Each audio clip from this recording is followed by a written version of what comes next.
Okay, we've got a first look at some Vietnam going on here. This is my third match, I think it was. I played another match before this on this map and another map before. So this is it. This is like the first time there's anything interesting to happen on this map. So I'm just gonna show you this map and show you what happened on this match. And this is me being a complete nub because I've literally never played this game before. This is like me an hour in.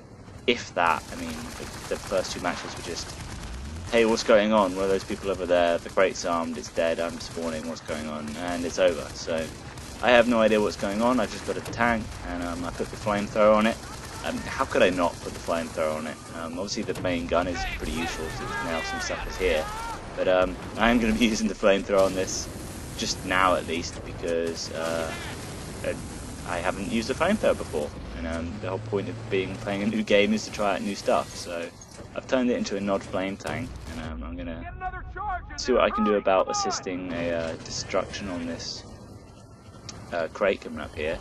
One thing I've noticed about the tank is that you can't push over telegraph poles and other stuff now. The freedom of movement is completely gone. I see some guy just dropped out the Huey there. He's going to be arming it. You see that I'm like trying to move around, and unfortunately the tank isn't quite as heavy as it used to be. Well, I wouldn't give her an Abrams right now. But I am going to keep an eye on this crate, and flamethrower's range is pitiful, unfortunately, so this is not a good position for the flamethrower to be in use, so I'm going to try and move into position. Luckily, the barrel's a lot more useful than the flamethrower, so I managed to save the crate there from being disarmed. And I think that's this crate down. So the first base is over. I'm not really sure what's going on in this base right now because I've never seen it before. There goes Alpha, someone else armed that. And it turns out the rest of their guys are over here at the back of the base because I'm firing at friendly because I don't know what the hell I'm doing on. And I get TNT'd by a bunch of snipers who obviously wanted to snipe and try some stuff out and not defend their crate. So even though this game is brand new, like straight away, there are still people who are... I mean, even I know that the crates are, you know, the thing to be guarding. But apparently people just want to play the game the way they want to play it, I guess. And if they want to do that, that's fine by me. We'll take the win. So, Mozilla's driving a Huey. You know, driving, flying, piloting, whatever you want to say. I'm going to lean out the side and repair as I can. The Huey is pretty damn cool. I like the Huey. For several reasons. One, it has speaker systems, that's the main reason I like it. All vehicles in this game have epic radio that you can listen to. And not very stealthy, not very tactical, but it just makes the game better. So, always turn it on, like the Valkyries or something, that's where it's at. So, I'm managing to get on with the guns here, even though the Huey's like full. This would be a first. We start flying around this Huey. As people know from my other vids, how much I love just flying in choppers and gunning and stuff. We can do it pretty well. We're not the best in the world, but you know, we take a piece of equipment and we handle it pretty well, whatever it is. We can balance it around. So Benzo's flying, I'm gunning. We'll land and repair every now and then because, as you can see from my health, small hand weapons fire can actually hurt the Huey, which is really, I won't say lame because it's actually quite cool. So we've got to kind of compensate for that. So we come around, we strafe every now and then, and we keep on having to come back and repair. We've got a guy, I can't even pronounce his name. I'm just going to call him Liam with a K in the middle. He's in here, he's helping us repair, so we're going for another strafe. We've got some M60 going on the go here. The radios are blaring. How can you not have the radio on? If you fly the Valkyries, it might be more in tune with what we're doing, whatever. But if the radio's there, we're going to use it.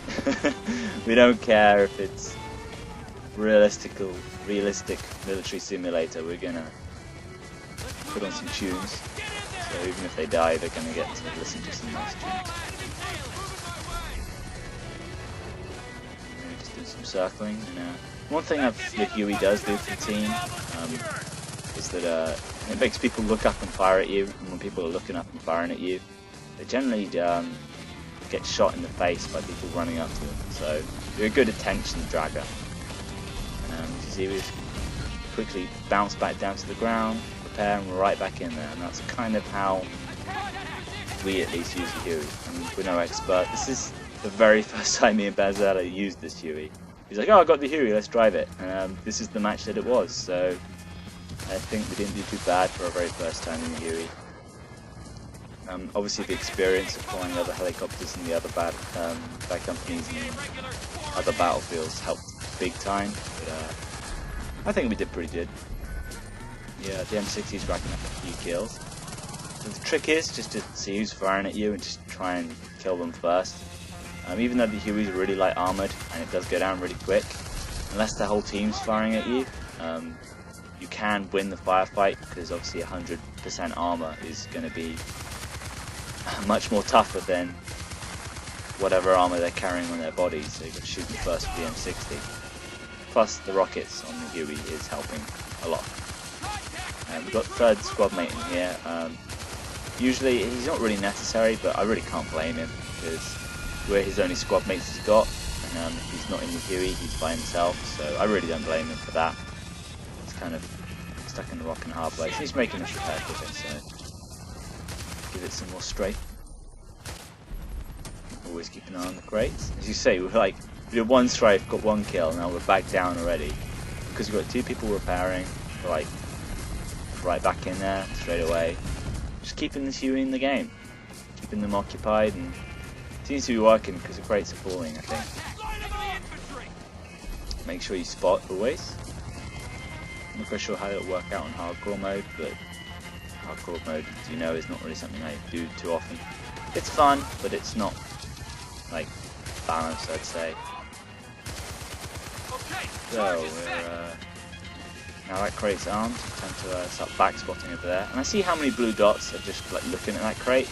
So I'm thinking maybe we get a go over here and start attacking at some people trying to attack us. So we go over here, take the guy trying to shoot us down, and the crate's been disarmed, even though there are people there. So that kind of sucks. I'll just give it a little spray to see if I can get anybody. All the while back spotting. So one guy up there is getting sprayed by the M60. I'm getting hit markers, but he's not falling. Zilla swoops in, takes the kill. Oh well.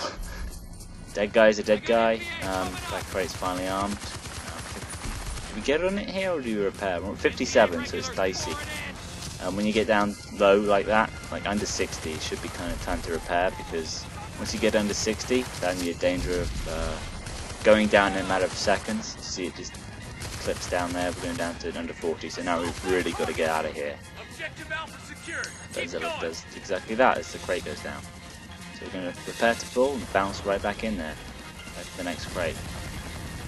You've got to be sort of cautious when you land like this and hope there's no one around, so you want to swap around where we are. But Benzo's telling me, I haven't actually flown the Huey that much yet, but he's telling me that the Huey is manoeuvrable enough to do that. It can really bounce up and down. He says he likes it more than the actual Apache, which is for something that can take small weapons fire like that and go down. It's kind of surprising. Yeah, it's quite a fun thing.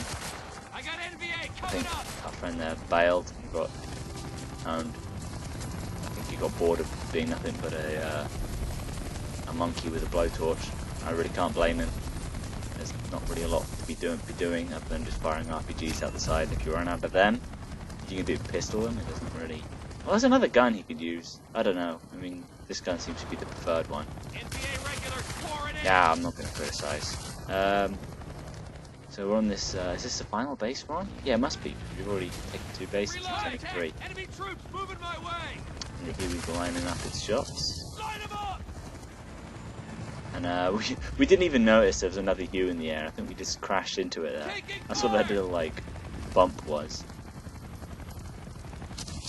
So that's interesting. We've got 2 Hueys.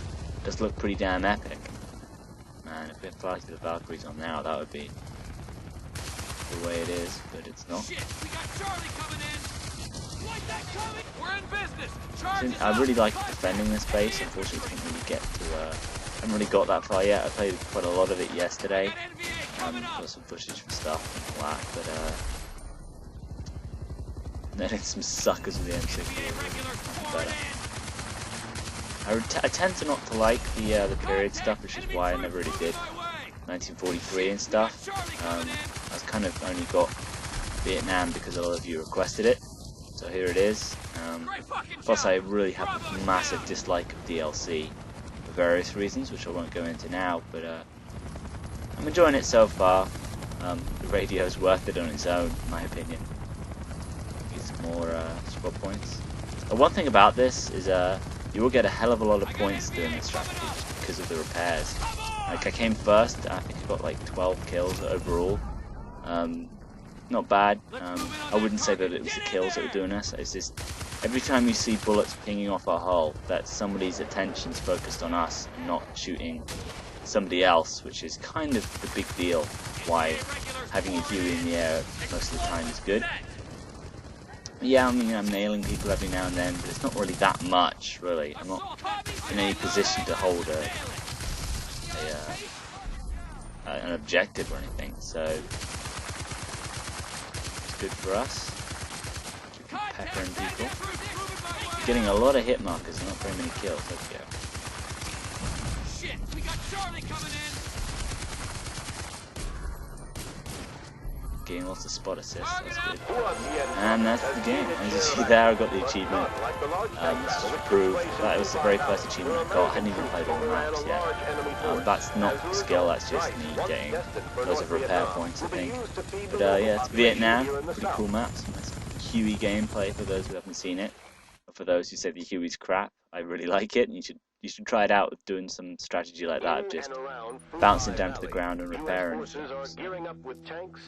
not bad, and I quite like it.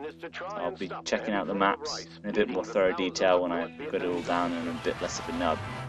But anyway, to play us out, we've got Fenzilla driving a tank here. It's probably my favourite music in this game. This is just to remind you guys that yes, you can still shoot crates, and the patch doesn't apply to Vietnam, so don't forget you can always shoot them. Watch me bop the 50 cals of some music, so I'll see you guys later.